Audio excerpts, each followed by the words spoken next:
लो भाई, एक और बड़े आदमी का 22,000 करोड़ का लॉन्च सिर्फ 6.5 करोड़ में सेटल हो गया।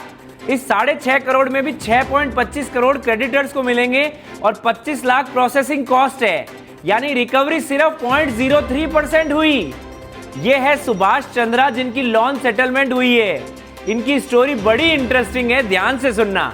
इन्होंने 1992 में जी टीवी लॉन्च किया और धीरे धीरे इंडिया का एक बहुत बड़ा मीडिया एम्पायर खड़ा कर दिया।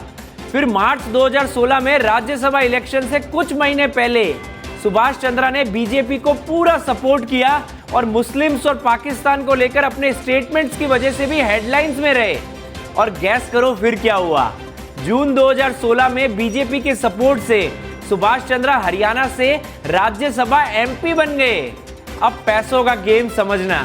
सुभाष चंद्रा के ऑफिस के अकॉर्डिंगली 2016 में उनके पर्सनल असेट 40 करोड़ के आसपास थे, लेकिन 2017 में आरबीएल बैंक को दिए गए सर्टिफिकेट में उनकी नेटवर्थ 45,000 करोड़ रुपए थी और 2018 में कैनरा बैंक को दिए गए सर्टिफिकेट में 40,000 करोड़ दिखाई गई थी। लेकिन 2024 में उनकी नेटवर्थ फिर 30 करोड़ के आसपास ही बताई जा रही है। इसी दौरान में एसएल लिंक्ड कंपनीज ने बड़े बड़े लॉन्स लिए और सुभाष चंद्रा उनके पर्सनल गारंटर बने। मतलब लोन उन्होंने पर्सनली नहीं लिए थे, लेकिन गारंटी दी थी कि बोरोवर पैसा नहीं देगा तो मैं पैसा दूंगा। लेकिन मुझे ये समझ नहीं आता कि 31 करोड़ वाले आदमी को 22,000 करोड़ के लोन की गारंटी कैसे मिल गई।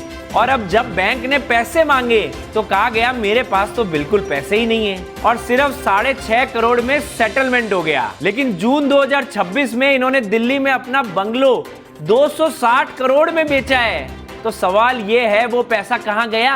हम उस देश में रहते हैं जहां एक किसान ट्रैक्टर की एक ईएमआई मिस कर दे तो रिकवरी एजेंट्स उसके घर तक पहुंच जाते हैं और ट्रैक्टर उठा लेते हैं। और इसी प्रेशर में कुछ किसान सुसाइड तक कर लेते हैं।